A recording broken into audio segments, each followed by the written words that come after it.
Algumas pessoas entram em determinados problemas com Deus justamente por querer dar uma de espertos, né? Não para Deus, mas para a comunidade, para a sociedade.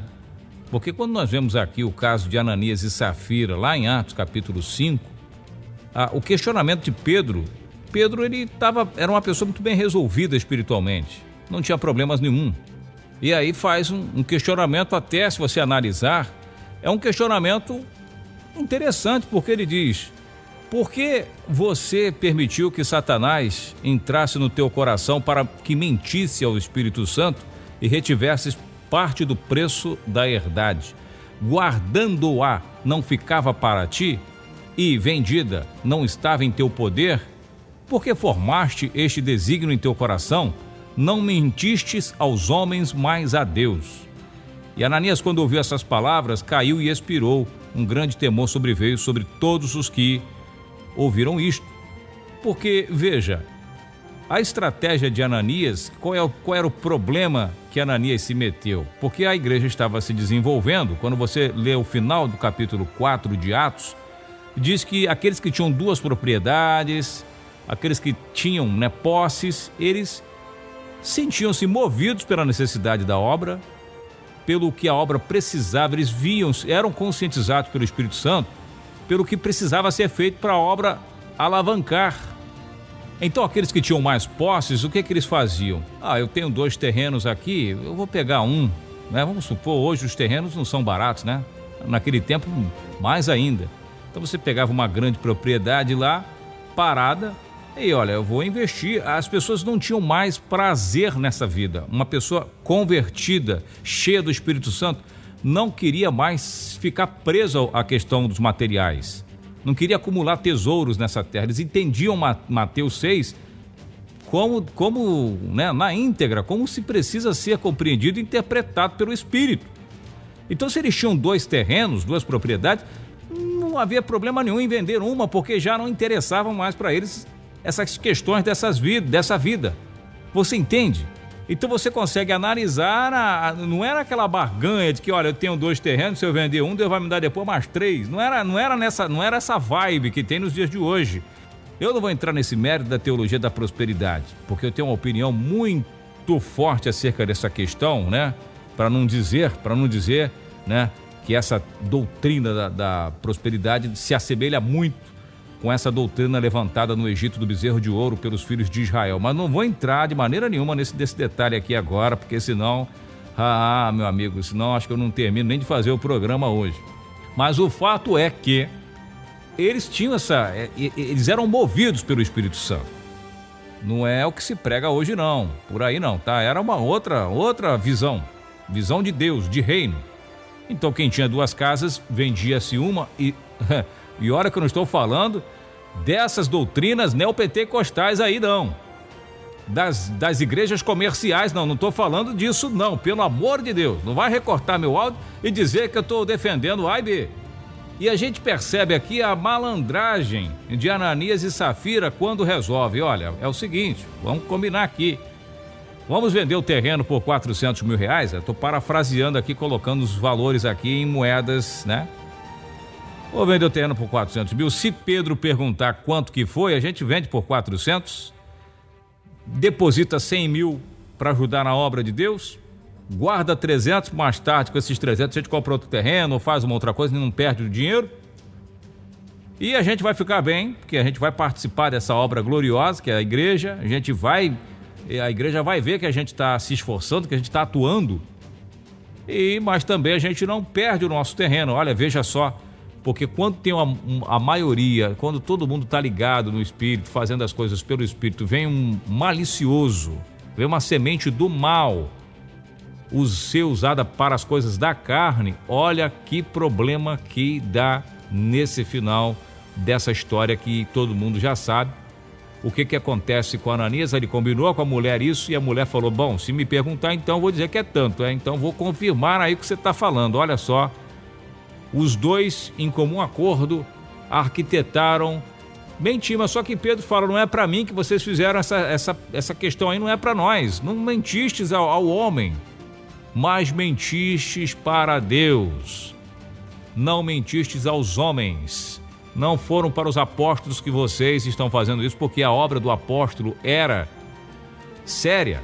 Talvez se fizessem isso nos dias de hoje, com essas igrejas comerciais, talvez a história seria outra. As igrejas comerciais da atualidade, talvez não aconteceria isso. Depende, né? Mas, principalmente, o espírito que movia os apóstolos, que movia a igreja. A pior coisa é alguém sem visão de reino querer servir ao reino. Não vai dar certo, a conta não vai fechar. Isso serve para nós também. Não adianta você pregar porque acha bonito. Fazer como Simão queria comprar de Pedro os dons espirituais dele.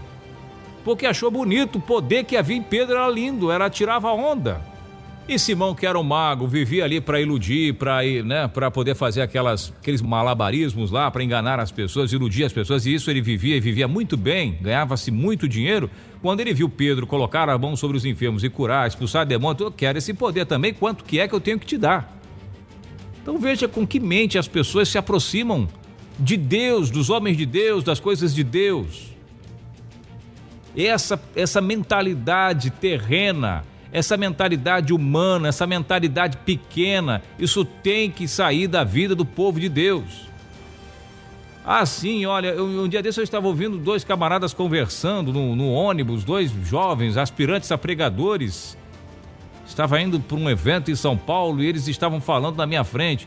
Ah, não, eu liguei para o pastor fulano de tal e ele queria me dar só R$1.500 para pregar, isso é um absurdo.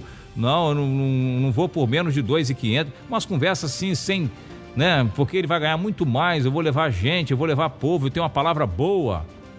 Gente, o que é isso? É artistas cobrando muito caro, é pregadores cobrando um dinheiro. E esses caras, se eles fazem isso, é porque tem gente que paga, que também financia esse sistema sujo.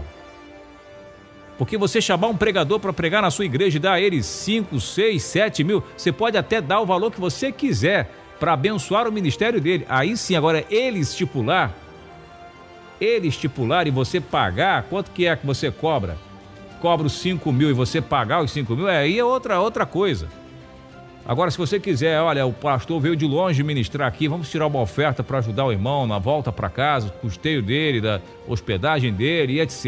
E a igreja ali ofertar, e vier um empresário para tomar aqui para você. Aí é diferente, porque Deus está usando lá aqueles para te abençoar. E agora, você estipular valores para pregar, para ministrar e fazer uma agenda, e é muito solicitado, olha, isso virou um comércio, me desculpa, mas virou um comércio. Mas aí é um comércio que está todo mundo mantendo ele. A começar pelos próprios membros, porque só vai, se o pastor A for, aí eu vou. Se não for o A e for o B, eu não vou. Eu não quero ouvir, né, quem não tem expressão. Para que isso? Então vocês mesmos mantêm. A gente fala lá do viciado em drogas, em maconha, porque os viciados é quem mantém a estrutura do tráfico. Se não houver viciado, não tem tráfico. Então, se não houver fãs para esses caras, esses corruptos, não tem esses negócios na igreja. Me perdoe a franqueza, eu estou falando para um monte de crente aqui, um monte de pastor, não estou nem aí, eu não me preocupo com isso. A membresia é culpada disso também, porque porque se for o cantor X, aí eu paro, falta até o trabalho. Eu deixo minha mulher sozinha em casa se for o pregador tal. Mas o que é isso? Isso não é visão de reino.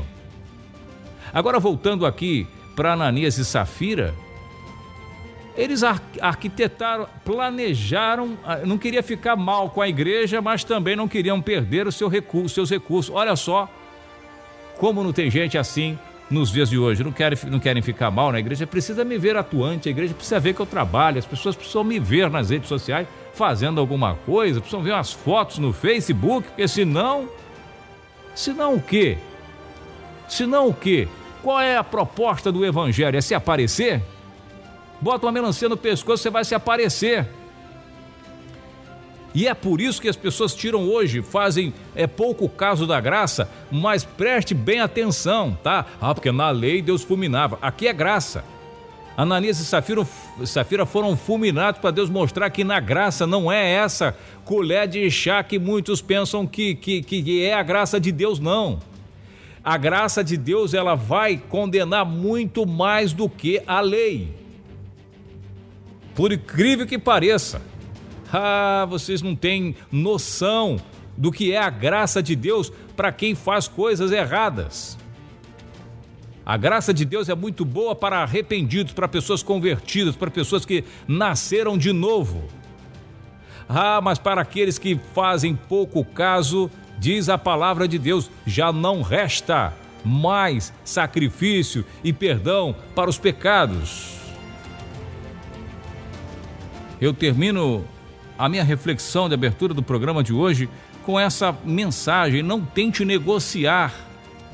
Não tente negociar para benefício próprio com as coisas de Deus.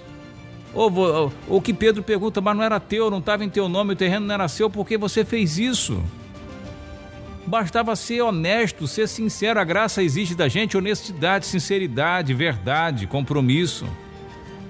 A graça de Deus, a lei era a sombra do que seria a graça, diz o autor aos Hebreus, capítulo 10, verso 2. É a sombra dos bens futuros. Não era seu, Ananias, o terreno, Ananias, porque você permitiu Satanás entrar no seu coração e tirar proveito de uma situação que já era tua. O terreno valia X, esse X era todo seu, não precisava nem ter vendido. A igreja não precisa desse tipo de situação. Para exemplo, eles foram fulminados para servir de exemplo para nós nos dias de hoje também, de que não é assim que se faz a vontade de Deus. Então aquelas pessoas que acham porque dá o maior dízimo da igreja, eu dou o maior dízimo aqui, o dia que eu sair dessa igreja, essa igreja quebra, o pastor quebra. Para que pensar isso? Para que deixar Satanás entrar no seu coração desta forma? Para que fazer as coisas dessa maneira? Isso não vai te ajudar espiritualmente falando. Esse dízimo seu não vale nada, pode ser dízimo de um empresário, de uma multinacional. Pensando dessa forma, não vale de nada o seu dízimo, está perdendo seu tempo, sua oferta. Nem entra, não passa nem do teto, vai fazer a alegria da igreja, claro, evidentemente, o pastor vai ser abençoado, mas você está em maus lençóis. Nós precisamos nos conscientizar que, verdade seja dita, precisamos nos conscientizar que o reino de Deus está entre nós e nós precisamos ter a visão de reino, mente de reino, mente de Cristo. Mas hoje eu vejo muitas pessoas apegadas aos bens materiais, esquecendo de que nossa vida aqui é extremamente passageira, somos peregrinos. Mas não podemos passar necessidade? Claro que não. Não podemos passar fome? Não, claro que não.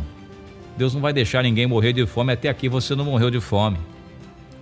Mas eu queria ter uma boa casa, queria ter um bom carro, isso não é pecado? Então faça, trabalhe para isso. Peça a Deus sabedoria. Peça que Ele abra o teu entendimento, mas que isso não venha a ser uma prioridade na sua vida. Ou, pelo menos, que não seja a única prioridade na sua vida. Tenha a visão de reino, tenha a visão do reino de Cristo, porque é isso que faz a diferença. Tony de Souza, a voz do povo nas ondas do rádio. No ar, Nossa Voz, um programa que visa despertar a sua fé para as verdades que libertam. Apresentação Tony de Souza.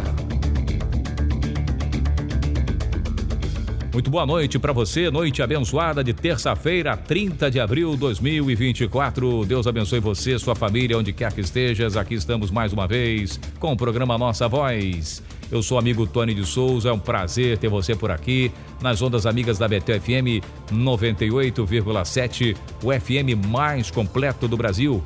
Para Barra, Recreio, Jacarepaguá, aonde quer que você esteja, que Deus abençoe sua vida poderosamente. A gente começa o nosso programa com a música que o povo canta nas igrejas. Eu tenho um pai